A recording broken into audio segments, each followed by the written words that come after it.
इंसान हैं दुनिया दे विच जो कहते हैं कि मसीहा की जो पवित्र बाइबल है उस बाइबल दे विच बहुत भैड़े भैड़े शब्द लिखे गए हैं। जदों असीं पढ़ते हाँ तो सानूं शर्मिंदगी आउंदी है। मैं भी तुहाडे नाल सहमत हाँ इस गल विच। ये गल सच है क्योंकि परमेश्वर पवित्र है, परमेश्वर सत है, वो किसी के भी पापां नूं लुको नहीं सकता। जिस तरीके नाल इंसान पाप करता है उसे तरीके नाल बाइबल विच लिखे गए हैं। आओ आपां हुण दुआ करते हाँ। हे यहोवा ते मेरी चट्टान ते मेरे छडाउण वाले, मेरे मूँह दीआं गल्लां ते मेरे मन दे विचार तेरे हजूर मनण जोग होण। प्रभु यीशु मसीह नाम विच बेनती करदा हाँ, आमीन। पवित्र बाइबल विच इस तरीके नाल लिखा गया है, पहला पतरस ते उहदी पहला चैप्टर है ते मैं 22 तो लग 25 तक पढ़न लगा हाँ। इत्थे लिखा गया है, तुसां जो सत दे अधीन होके अपनियां जानां नूं प्रपण दे निष्पक्ष प्रेम लई पवित्र कीता है ते तनो मनो होके एक दूए नाल गूढ़ा प्रेम रखो।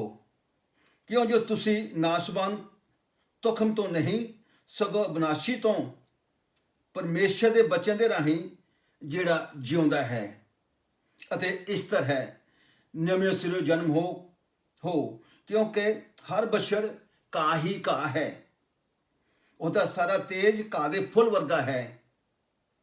घा सुक जाता है ते फुल कमला जाता है, पर प्रभु का बचन सदा तक कायम रहेगा, कायम रहिंदा है अते ओह बचन सत है जिहदी खुशखबरी तुहानूं सुनाई गई है जां सुनाई जाती है रोजाना। अज मैं पवित्र बाइबल पर गल करांगा। पवित्र बाइबल नूं समझाउणा मेरे वास्ते बहुत औखा है क्योंकि इनू 1500 साल लग गए सन बाइबल लिखण वास्ते। तो मैं 15 मिनटां विच मैं तुहानूं की समझा सकदा हाँ, पर फिर भी मैं कोशिश करांगा कि जिन्ना कि मैं तुहानूं समझा सकूँगा मैं जरूर तुहानूं समझावांगा। तुसीं गौर दे नाल सुनना ते नाले अपने पवित्र बाइबल चों तुसीं पढ़ना। जिबूरां दी पोथी 119वां चैप्टर तुसीं सारा पढ़ के देखियो कि परमेश्वर दा बचन की है, इंसानां दी जिंदगी वास्ते की है।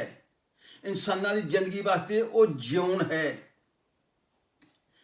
बाइबल दसदी है कि आकाश अते धरती टल जाणगे पर मेरे कहे हुए बचन, पर परमेश्वर दे बचन कदी नहीं टलणगे, वो हमेशा कायम रहणगे।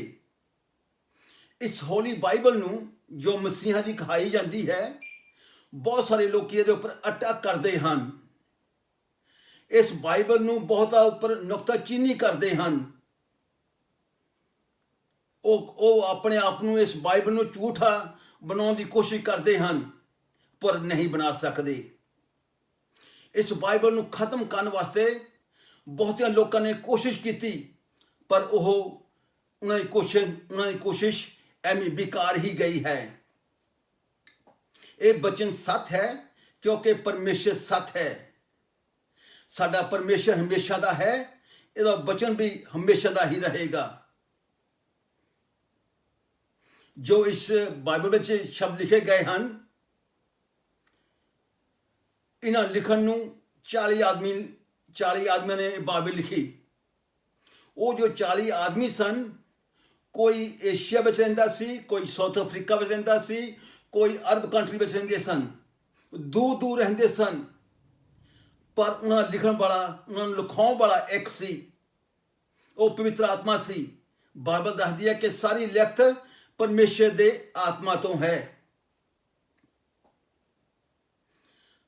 तकरीबन दसदा हाँ कि प्रभु यीशु मसीह के अंगम जो किए गए सन पुराने नेम दे विच, वो 100 के तकरीबन सन कि प्रभु यीशु मसीह का किस तरीके नाल जन्म होवेगा, प्रभु यीशु मसीह की किस तरीके नाल मौत होवेगी, तो प्रभु यीशु मसीह का जी उठना किस तरीके का होगा, ਇਹ ਸਭ ਪੁਰਾਣੇ ਨੇਮ ਦੀਆਂ ਗੱਲਾਂ ਵਿੱਚ ਲਿਖਿਆ, ਪੁਰਾਣੇ ਨੇਮ ਦੇ ਵਿੱਚ ਲਿਖੀਆਂ ਗਈਆਂ ਸਨ। ਸੋ ਮੇਰੇ ਭੈਣਾਂ ਭਰਾਵੋ, ਜੋ ਅਗੰਮ ਕੀਤੇ ਗਏ ਸਨ, ਦੂਰ ਦੂਰ ਲੋਕੀ ਬੈਠੇ ਸਨ, ਪਰ ਉਹਨਾਂ ਜੋ ਬੁੱਕਾਂ ਲਿਖੀਆਂ ਸਨ, ਉਹਨਾਂ ਦੀ ਲਿਖਾਰੀ ਸੀ, ਜੋ ਉਹਨਾਂ ਦੀ ਲਿਖਤ ਸੀਗੀ, ਉਹਨਾਂ ਦੀ ਇੱਕ ਸੀ। ਸੋ ਮੈਂ ਤੁਹਾਨੂੰ ਦੱਸਣਾ ਚਾਹੁੰਦਾ ਹਾਂ ਕਿ ਪਰਮੇਸ਼ਰ ਦਾ ਬਚਨ ਜੋ ਸੱਚ ਹੈ, ਜੋ ਉਹਦੇ ਵਿੱਚ ਅਗੰਮ ਲਿਖੇ ਗਏ ਹਨ, ਉਹ ਪੂਰੇ ਹੋ ਰਹੇ ਹਨ, ਪੂਰੇ ਹੋ ਗਏ ਹਨ, ਬਹੁਤ ਸਾਰੇ ਪੂਰੇ ਹੋ ਵੀ ਗਏ ਹਨ। ਤੇ ਇਹ ਜੋ ਬਚਨ ਹੈ ਪਰਮੇਸ਼ਰ ਦਾ, ਇਹ ਪਵਿੱਤਰ ਹੈ, ਇਹ ਜਿਉਣ ਹੈ। ਇਹ ਪਰਮੇਸ਼ਰ ਦਾ ਜੋ ਬਚਨ ਹੈ ਇਹ ਕਰੈਕਟ ਹੈ, ਕਿਉਂਕਿ ਬਹੁਤ ਸਾਰੇ ਲੋਕੀ ਇਹਦੇ ਉੱਪਰ ਕੋਸ਼ਿਸ਼ ਕਰਦੇ ਹਨ ਕਿ ਬਚਨ ਅਸੀਂ ਕਿਸੇ ਤਰੀਕੇ ਨਾਲ ਵਿੱਚੋਂ ਕੋਈ ਨਾ ਕੋਈ ਝੂਠ ਨਿਕਲ ਕੱਢੀਏ। ਬਹੁਤੇ ਸਾਇੰਸਦਾਨਾਂ ਨੇ ਕੋਸ਼ਿਸ਼ ਕੀਤੀ ਹੈ, ਪਰ ਉਹ ਵੀ ਹਾਰੇ ਗਏ ਹਨ। ਬਹੁਤ ਸਾਰੇ ਗਿਆਨੀ ਹੋਏ, ਬੁੱਧੀਵਾਨ ਹੋਏ, ਉਹਨਾਂ ਨੇ ਵੀ ਕੋਸ਼ਿਸ਼ ਕੀਤੀ, ਪਰ ਇਹ ਵਿੱਚੋਂ ਇਹਨੂੰ ਖਰਾਬ ਨਹੀਂ ਕਰ ਸਕੇ। ਇਹ ਪਰਮੇਸ਼ਰ ਦੇ ਬਚਨ ਨੂੰ ਇਹ ਵਿੱਚੋਂ ਕੋਈ ਝੂਠ ਨਹੀਂ ਕੱਢ ਸਕੇ। ਸੋ ਮੇਰੇ ਭੈਣੋ ਭਰਾਵਾਂ, ਮੈਂ ਦੱਸਣਾ ਚਾਹੁੰਦਾ ਹਾਂ ਕਿ ਜੋ ਬਾਈਬਲ ਦੱਸਦੀ ਹੈ ਕਿ ਆਕਾਸ਼ ਅਤੇ ਧਰਤੀ ਟਲ ਜਾਣਗੇ, ਪਰ ਕਹੇ ਹੋਏ ਬਚਨ ਕਦੀ ਨਹੀਂ ਟਲਣਗੇ। ਜਿੱਦਾਂ ਸਾਡਾ ਪਰਮੇਸ਼ਰ ਜਿਉਂਦਾ ਹੈ, ਉਦਾਂ ਹੀ ਉਹਦੇ ਸ਼ਬਦ ਵੀ ਜਿਉਂਦੇ ਹਨ। ਇਹ ਮੈਂ ਇੰਨਾ ਕੁਝ ਕਹਿੰਦਾ ਹੋਇਆ ਵੀ ਫਿਰ ਵੀ ਮੈਂ ਤੁਹਾਨੂੰ ਦੱਸਦਾ ਹਾਂ ਕਿ ਇਹ ਬਾਈਬਲ ਜੋ ਜ਼ਿਆਦਾ ਸਾਰੀਆਂ ਬੁੱਕਾਂ ਨਾਲੋਂ ਜ਼ਿਆਦਾ ਬਾਈਬਲ ਇਹ ਛਪੀ ਗਈ ਹੈ। ਤਕਰੀਬਨ 66 ਬੁੱਕਾਂ ਇਕੱਠੀਆਂ ਕਰਕੇ ਇਹ ਇੱਕ ਪਵਿੱਤਰ ਬਾਈਬਲ ਕਹਾਇਆ ਜਾਂਦਾ ਹੈ। 66 ਬੁੱਕਾਂ ਲਿਖੀਆਂ ਗਈਆਂ, ਡਿਫਰੈਂਟ ਲੋਕਾਂ ਨੇ ਲਿਖੀਆਂ, 40 ਬੰਦਿਆਂ ਨੇ ਲਿਖੀਆਂ, ਪਰ ਉਹਨਾਂ ਨੇ ਇਹ 66 ਬੁੱਕਾਂ ਦੀ ਇੱਕ ਬੁੱਕ ਬਣਾਈ ਗਈ, ਜਿਹਨੂੰ ਅਸੀਂ ਪਵਿੱਤਰ ਬਾਈਬਲ ਕਹਿੰਦੇ ਹਾਂ, ਜੋ ਪਰਮੇਸ਼ਰ ਦੇ ਆਤਮਾ ਤੋਂ ਲਿਖਾਈ ਗਈ ਹੈ। ਬਹੁਤ ਸਾਰੇ ਲੋਕੀ ਇਹਨੂੰ ਪੜ੍ਹਨਾ ਪਸੰਦ ਨਹੀਂ ਕਰਦੇ। ਉਹ ਕਹਿੰਦੇ ਹਨ ਜੇ ਅਸੀਂ ਇਹਨੂੰ ਬਾਈਬਲ ਨੂੰ ਪੜ੍ਹਾਂਗੇ ਤੇ ਸਾਡਾ ਜੀਵਨ ਬਦਲ ਜਾਵੇਗਾ, ਸਾਡੀ ਰਹਿਣੀ ਬਣੀ ਬਦਲ ਜਾਵੇਗੀ, ਸਾਡੇ ਚਾਲ ਚੱਲਣ ਡਿਫਰੈਂਟ ਹੋ ਜਾਣਗੇ, ਸਾਡੀ ਬੋਲ ਬਾਣੀ ਡਿਫਰੈਂਟ ਹੋ ਜਾਵੇਗੀ। ਤੋਂ ਬਾਈਬਲ ਨੂੰ ਪੜ੍ਹਨਾ ਪਸੰਦ ਨਹੀਂ ਕਰਦੇ। ਮੈਂ ਵੀ ਤੁਹਾਡੇ ਨਾਲ ਅਗਰੀ ਕਰਦਾ ਇਸ ਗੱਲ ਦੇ ਵਿੱਚ। ਬਾਈਬਲ ਦੱਸਦੀ ਹੈ ਕਿ ਦੇਖੋ, ਪੁਰਾਣੀਆਂ ਗੱਲਾਂ, ਪੁਰਾਣਾ ਜੀਵਨ ਬੀਤ ਜਾਂਦਾ ਹੈ। ਜਦੋਂ ਪਰਮੇਸ਼ਰ ਦੇ ਬਚਨ ਤੇ ਤੁਸੀਂ ਆਪਣਾ ਪੂਰਾ ਵਿਸ਼ਵਾਸ ਲਿਆਉਂਦੇ ਹੋ ਤੇ ਤੁਹਾਡਾ ਜੀਵਨ ਬਦਲ ਜਾਵੇਗਾ, ਤੁਹਾਡੀ ਰਹਿਣੀ ਬਹਿਣੀ ਬਦਲ ਜਾਵੇਗੀ। ਇਹ ਗੱਲ ਸੱਚ ਹੈ, ਇਹ ਗੱਲ ਸੱਚ ਹੈ, ਇਹ ਮੰਨਣਯੋਗ ਹੈ। ਉਹ ਤੁਹਾਡੀ ਜ਼ਿੰਦਗੀ ਵਿੱਚ ਤਬਦੀਲੀ ਲਿਆਉਂਦਾ ਹੈ ਪਰਮੇਸ਼ਰ ਦਾ ਬਚਨ। ਆਪਾਂ ਪਵਿੱਤਰ ਬਾਈਬਲ ਦੇ ਜੋ ਸ਼ਬਦ, ਜੋ ਪਰਮੇਸ਼ਰ ਦੇ ਸੱਚੇ ਸ਼ਬਦ ਹਨ, ਉਹ ਦੱਸਦੇ ਹਨ ਕਿ ਇਨਸਾਨ ਗੁਨਾਹਗਾਰ ਹੈ, ਸਭਨਾਂ ਨੇ ਪਾਪ ਕੀਤਾ ਹੈ। ਬਾਈਬਲ ਦੱਸਦੀ ਹੈ, ਫਿਰ ਬਾਈਬਲ ਦੱਸਦੀ ਹੈ ਕਿ ਸਭਨਾਂ ਪਾਪ ਦੀ ਮਜ਼ਦੂਰੀ ਮੌਤ ਹੈ। ਸਾਡੇ ਪਰਮੇਸ਼ਰ ਨੇ ਫਿਰ ਵੀ ਸੋਲੂਸ਼ਨ ਕੱਢਿਆ ਹੋਇਆ ਹੈ ਇਹ ਪਾਪ ਦੀ ਮਜ਼ਦੂਰੀ ਮੌਤ ਲਈ। ਜੇਕਰ ਤੁਸੀਂ ਪ੍ਰਭੂ ਯਿਸੂ ਮਸੀਹ ਨੂੰ ਆਪਣੇ ਮੂੰਹ ਦੇ ਨਾਲ ਇਕਰਾਰ ਕਰੋ ਕਿ ਮੁਰਦਿਆਂ ਵਿੱਚੋਂ ਜਵਾਲਿਆ ਗਿਆ, ਪਿਤਾ ਨੇ ਮੁਰਦਿਆਂ ਵਿੱਚੋਂ ਜਵਾਲਿਆ ਗਿਆ, ਉਹ ਜਿੰਦਾ ਹੈ, तो फिर वापस होने वाला है। जेकर तुसी उहदे उपर निश्चय करोगे तो तुहानू जीवन मिल सकता है। तुसी मौत तो पाल के दूजे जीवन के अधिकारी बन सकते हो। ये बाइबल दसदी है, क्योंकि बाइबल सत्य है, परमेश्वर ने लिखाई हुई है। 66 बुकां नाल एक बुक बनाई गई है। ये परमेश्वर का जिउंदा बचन है। जिथे आस नहीं हुंदी उथे आस पैदा कर दिंदी है। जिथे दुख हुंदा है उथे दिलासा बख्शदा है परमेश्वर का बचन। जिथे इंसान नूं मदद की लोड़ हुंदी है उथे परमेश्वर का बचन मदद करता है। जिथे निराशापन हुंदी है उथे निराशापन दूर हो जाती है, उथे आराम मिल जाता है। जिथे हौसले की लोड़ हुंदी है परमेश्वर का बचन हौसला दिंदा है। वो तुहानूं कॉन्फिडेंस दिंदा है, वो तुहानूं एनकरेजमेंट करता है, वो तुहाडी होप नूं ज़्यादा वधाउंदा है। ये पवित्र बाइबल हैं जो परमेश्वर के सच्चे बाइबल हैं। मैं तकरीबन ये भी दस सकता हाँ कि दुनिया के लगभग 80% यह बाइबल लोगों के घरों में गई हुई है, तो लोग इस बाइबल नूं पढ़ रहे हैं। 80% ਬਹੁਤ ਸਾਰੇ ਲੋਕੀ ਹੁੰਦੇ ਹਨ ਦੁਨੀਆ ਦੇ ਵਿੱਚ, ਪਰ ਮੈਂ ਪਰਮੇਸ਼ਰ ਦਾ ਧੰਨਵਾਦ ਕਰਦਾ ਹਾਂ ਕਿ ਉਹ ਇਸ ਬੁੱਕ ਨੂੰ ਪਿਆਰ ਕਰਦੇ ਹਨ, ਉਹ ਪਰਮੇਸ਼ਰ ਨੂੰ ਪਿਆਰ ਕਰਦੇ ਹਨ, ਉਸ ਲਿਖਾਰੀ ਨੂੰ ਪਿਆਰ ਕਰਦੇ ਹਨ ਜਿਸ ਨੇ ਇਹ ਲਿਖਾਈ ਹੋਈ ਹੈ, ਤੇ ਉਸ ਨੂੰ ਪਸੰਦ ਕਰਦੇ ਹਨ।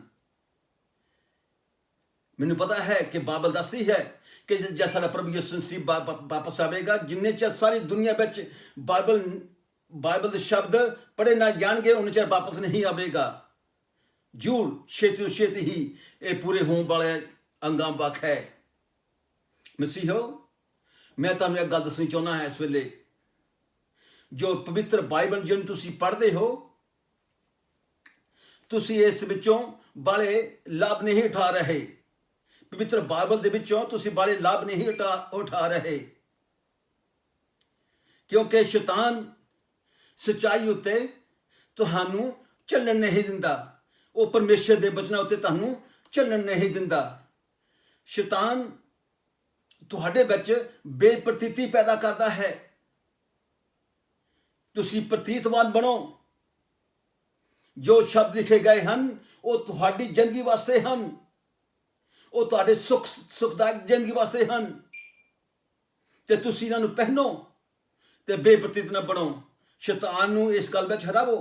ਸ਼ੈਤਾਨ ਤੁਹਾਡੇ ਕੋਲੋਂ ਪਾਪ ਕਰਾਉਂਦਾ ਹੈ, ਤੁਹਾਨੂੰ ਧੋਖਾ ਦੇ ਦੇ ਕੇ ਉਹ ਝੂਠ ਤੁਹਾਡੇ ਕੋਲ ਬੁਲਾਉਂਦਾ ਹੈ, ਤਾਂ ਕਿ ਤੁਸੀਂ ਪਰਮੇਸ਼ਰ ਦੇ ਸ਼ਬਦਾਂ ਵਿੱਚੋਂ ਕੋਈ ਲਾਭ ਨਾ ਉਠਾ ਸਕੋ। ਮਸੀਹੋ, ਮੈਂ ਤਾਂ ਦੱਸਣਾ ਚਾਹੁੰਦਾ ਹਾਂ ਕਿ ਤੁਹਾਡੇ ਜੋ ਸ਼ੈਤਾਨ ਹੈ ਤੁਹਾਡੇ ਦਿਲਾਂ ਨੂੰ ਸਖਤ ਕਰ ਰਿਹਾ ਹੈ, ਤੁਸੀਂ ਉਹਨੂੰ ਸਖਤ ਨਾ ਕਰਨ ਦਿਓ। ਤੁਸੀਂ ਹਮੇਸ਼ਾ ਬਾਈਬਲ ਪੜ੍ਹੋ, ਸਿੱਖੋ ਤੇ ਸਿਖਾਓ ਤੇ ਲੋਕਾਂ ਨੂੰ ਦੱਸੋ।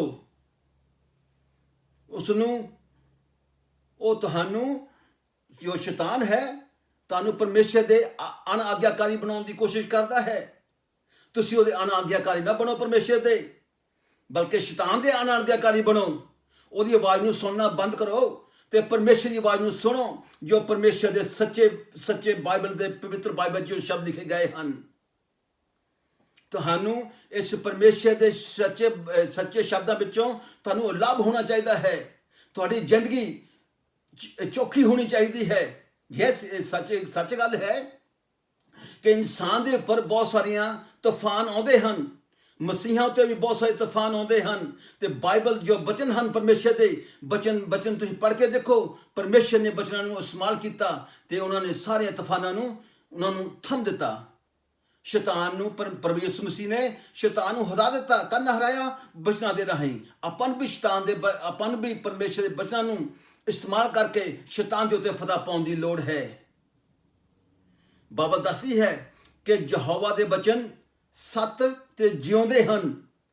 ਬਾਈਬਲ ਇਹ ਵੀ ਦੱਸਦੀ ਹੈ ਕਿ ਤੇਰਾ ਬਚਨ ਤਾਇਆ ਹੋਇਆ ਹੈ, ਉਹ ਬਚਨ ਕਦੀ ਮਿਟੇਗਾ ਨਹੀਂ, ਉਹ ਹਮੇਸ਼ਾ ਰਹੇਗਾ। ਉਹ ਤਾਇਆ ਕੀਤਾ ਹੋਇਆ ਹੈ। ਤੇਰਾ ਬਚਨ ਤਾਤਪਰਜ ਤੇ ਸੱਚਾਈ ਹੈ। ਤੇਰਾ ਬਚਨ ਹਮੇਸ਼ਾ ਸੱਚ ਬੋਲਦਾ। ਪਰਮੇਸ਼ਰ ਦਾ ਬਚਨ ਹਮੇਸ਼ਾ ਸੱਚ ਬੋਲਦਾ ਹੈ। ਜੋ ਕੋ ਇਨਸਾਨ ਕਰਦਾ ਹੈ ਸੋ ਹੀ ਵੱਡੇਗਾ। ਫਿਰ ਬਾਈਬਲ ਦੱਸਦੀ ਹੈ ਕਿ ਤੇਰਾ ਬਚਨ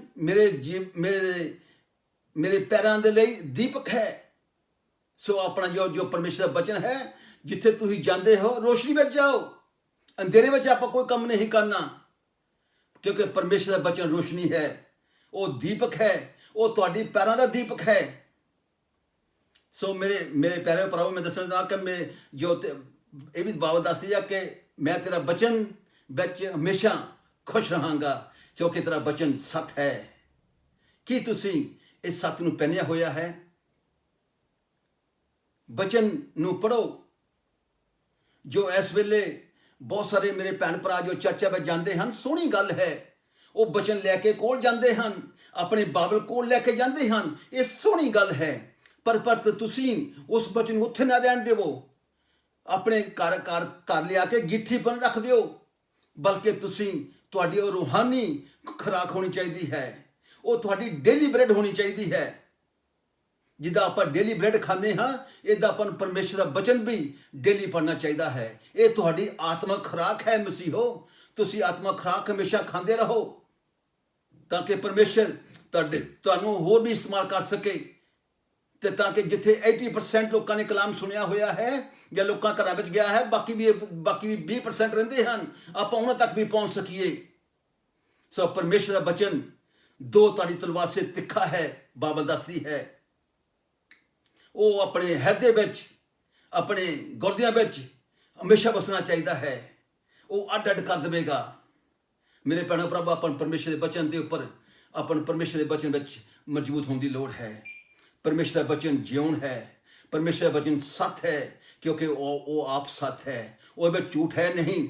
ਝੂਠ ਦਾ ਪਤੰਦਰ ਤੋਂ ਦੂਰ ਰਹੋ ਤੇ ਸੱਚ ਦੇ ਪਰਮੇਸ਼ਰ ਨੂੰ ਪਹਿਲ ਲਓ, ਤਾਂ ਕਿ ਪਰਮੇਸ਼ਰ ਤੁਹਾਨੂੰ ਹਮੇਸ਼ਾ ਸੱਚ ਵਿੱਚ ਹੀ ਪ੍ਰਗਟ ਦੇਖੇ ਜਦੋਂ ਦੁਨੀਆ ਵਿੱਚ ਆਵੇ।